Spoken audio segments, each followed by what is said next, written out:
শীতকালের এই সময়ে পিকনিকের মরশুমে মেতে ওঠেন সকলে। তবে এই সময় বেশি পথ দুর্ঘটনাও দেখতে পাওয়া যায় সর্বত্র। মূলত মাদক সেবন করে গাড়ি চালানো এবং ট্রাফিক আইন না মানা, এই সমস্ত কারণেই এই সকল দুর্ঘটনা বেশি দেখতে পাওয়া যায়।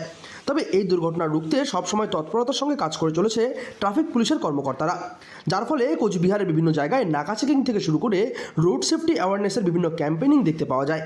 তার মধ্যে থাকে একটা স্পেশালভাবে অর্ডার হয়, সেই অর্ডার অনুযায়ী আমরা এটা করতেছি আজকে ২৬শে জানুয়ারি প্লাস। আর এখন পিকনিকের যেটা সময় চলছে সেই অনুযায়ী আমরা এখানে আজকে ঘুঘুমারিতে করলাম। কালকেও তা ওটা আগামীকালকে কি অর্ডার হয় সেটা আবার হবে।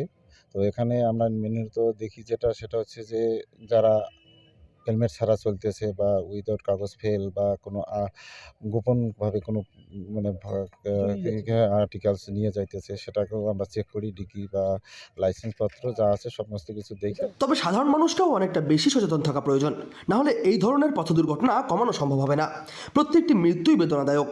তবে ট্রাফিক পুলিশের আইন মেনে চললে খুব সহজেই এই সমস্ত পথ দুর্ঘটনা এড়ানো সম্ভব। প্রতিনিয়ত কাজ করতে থাকা ট্রাফিক পুলিশের কর্মকর্তারা জানাচ্ছেন কিভাবে মাদক সেবন না করে গাড়ি চালানো উচিত।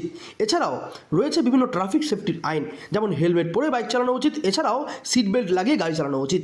যদি এই সমস্ত বিষয় কেউ মেনে চলেন তাহলেই পথ দুর্ঘটনা এড়ানো সম্ভব।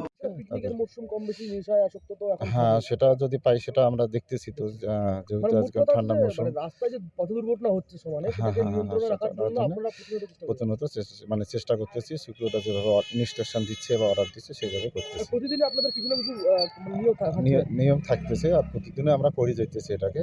আর কুয়াশার সিজন যেহেতু, এটা কুয়াশা বেশি থাকাতে বেশি করে ড্রাইভারদের বোঝানো হইতেছে যে তোমরা ধীরে গাড়ি চালাও বা ওভারটেক না করার জন্য কাউকে, বা নেশাগ্রস্ত না হয়ে গাড়ি চালানোর জন্য। তবে বিভিন্ন সময়ে বিভিন্ন জ্ঞানহীন মানুষের কর্মকাণ্ডের ফলে এই ধরনের সড়ক দুর্ঘটনা ঘটতে দেখা যায় বিভিন্ন এলাকায়। তবে ট্রাফিক পুলিশের এই সমস্ত বিষয়ে কর্মরত থাকা ট্রাফিক অফিসারেরা বিভিন্ন সময়ে নাকা চেকিং এবং রোড সেফটি অ্যাওয়ারনেস ক্যাম্পেইন করে থাকেন সাধারণ মানুষকে এই সমস্ত বিষয় বোঝানোর জন্য। বিশেষ করে ট্রাফিক রুলস মেনে গাড়ি চালানো কীভাবে সম্ভব এবং তার ফলে দুর্ঘটনা এড়ানো সম্ভব তা জানানো হয় সাধারণ মানুষকে। তবে এই সমস্ত বিষয় মেনে চললে খুব সহজে দুর্ঘটনা এড়ানো সম্ভব এবং বহু মানুষের প্রাণ বাঁচানো যাবে, এমনটাই জানাচ্ছেন তারা। কোচবিহার জেলা পুলিশ রোড সেফটি সম্বন্ধে সর্বদা সচেতন। আমরা সেফ ড্রাইভ সেভ লাইফ কর্মসূচি করি। বিভিন্ন জায়গায় আমরা যেগুলো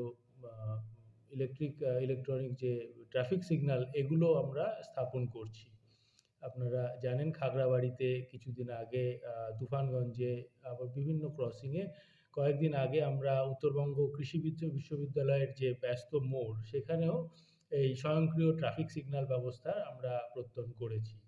সঠিক ট্রাফিক নিয়ম মেনে চললে বাঁচানো সম্ভব বহু মানুষের জীবনকে।